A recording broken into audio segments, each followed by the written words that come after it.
liderados por José Luiz Napoleão, um escravo liberto que comprara a própria liberdade e a de 4 irmãs com suas economias, e por Francisco José Nascimento, filho de pescadores da cidade de Aracati. Eles se recusavam a transportar os negros escravizados que seriam levados dali para outras províncias. Já tinham se passado 30 anos desde que o tráfico transatlântico havia sido proibido e uma década da lei do ventre livre, que considerava livres todos os filhos de mulheres escravizadas nascidos a partir de sua promulgação.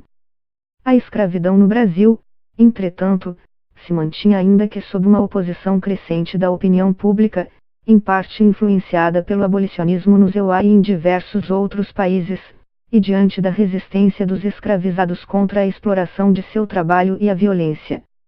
Em 1883, os catraieiros do Amazonas, que desempenhavam a mesma função dos jangadeiros cearenses, ligavam o cais do porto aos navios com suas pequenas embarcações, também entraram em greve e se negaram a transportar os negros escravizados que seriam enviados do norte a outras regiões do território.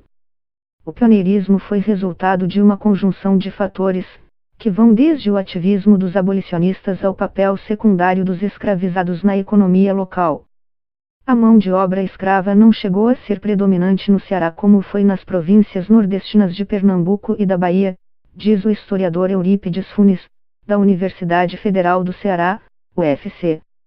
Ela era usada em paralelo à força de trabalho de pobres e livres e de escravos indígenas.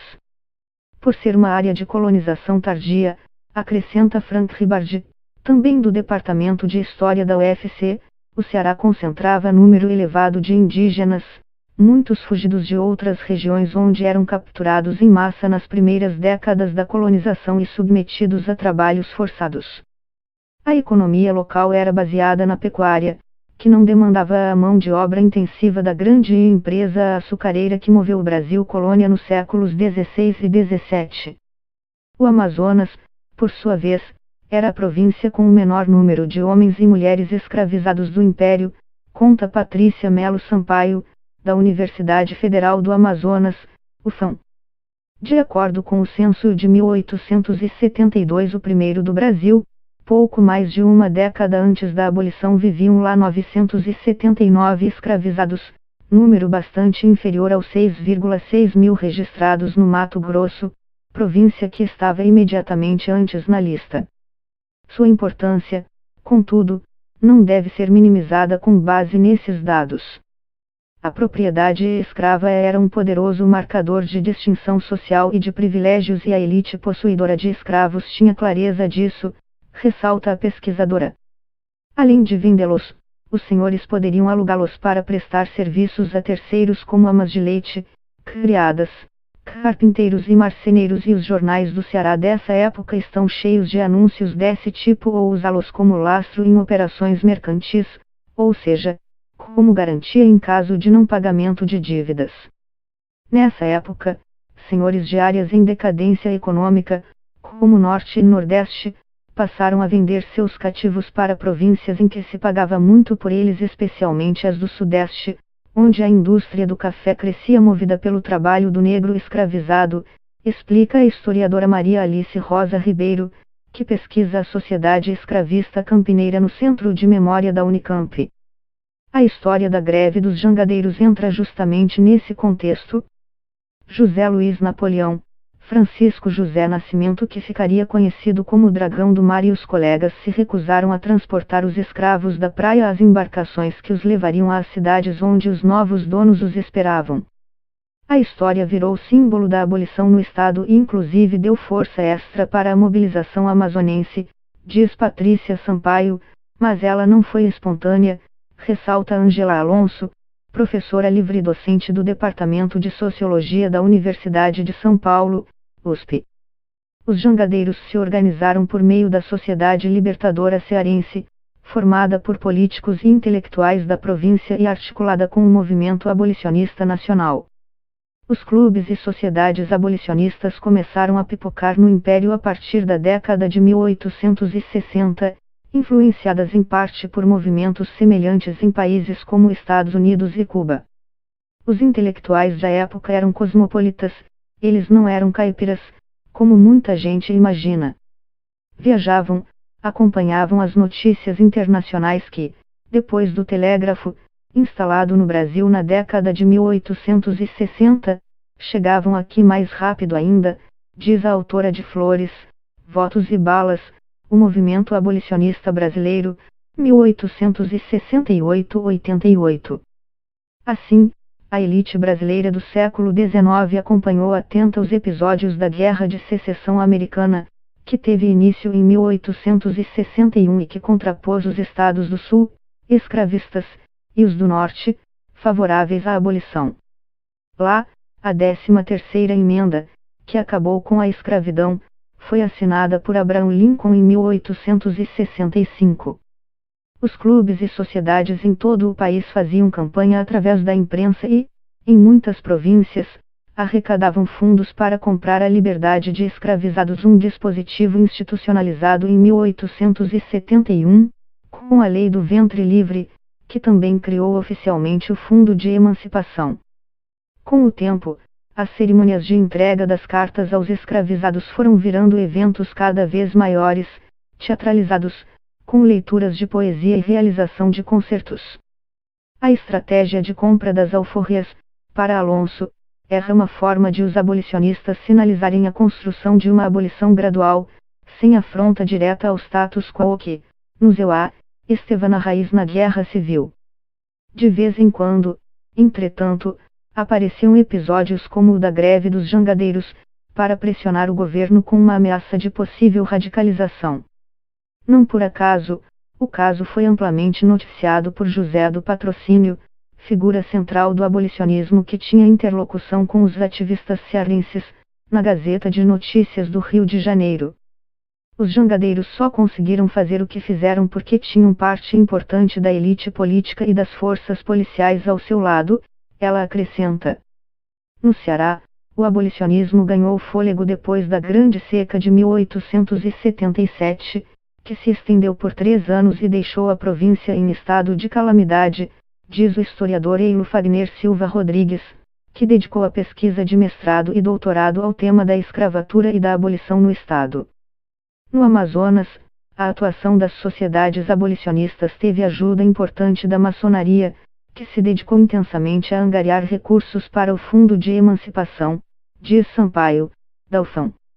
Um dos ativistas responsáveis pela ritualização das entregas das cartas de alforria foi o educador baiano Abílio César Borges, que foi professor de uma geração de abolicionistas que inclui Rui Barbosa, Castro Alves e o político Sátiro de Oliveira Dias, que foi presidente da província do Ceará e, em 25 de março de 1884, assinou a abolição. Havia uma expectativa nacional pela promulgação no Ceará. Meses antes, na Gazeta de Notícias, José do Patrocínio inaugurou uma coluna semanal com uma contagem regressiva que enumerava as cidades cearenses em que a abolição já havia sido decretada. Em uma manobra para evitar uma contraofensiva por parte do governo central, quando a data estipulada pelos ativistas para a abolição se aproximava, expoentes do movimento buscaram apoio e reconhecimento internacional para ela. Joaquim Nabuco organizou um banquete em Londres e José do Patrocínio fez outro em Paris. No Amazonas, o presidente da província, Teodoreto Souto, que era cearense, promulgou a abolição em 24 de maio, quando foram libertos os últimos escravos matriculados na província. O plano dos abolicionistas de promover a abolição gradativamente nas demais províncias foi interrompida por uma reação dos escravistas, que conseguiram alçar ao Conselho de Ministros o conservador Barão de Cotegipe, que capitaneou uma repressão severa ao movimento abolicionista, com perseguições físicas e judiciais. A promulgação da Lei Áurea em 13 de maio de 1888 se dá em um cenário de crise no Império, com intensificação das fugas e insurreições de escravizados. O documento assinado pela princesa Isabel estava longe do que os abolicionistas imaginavam.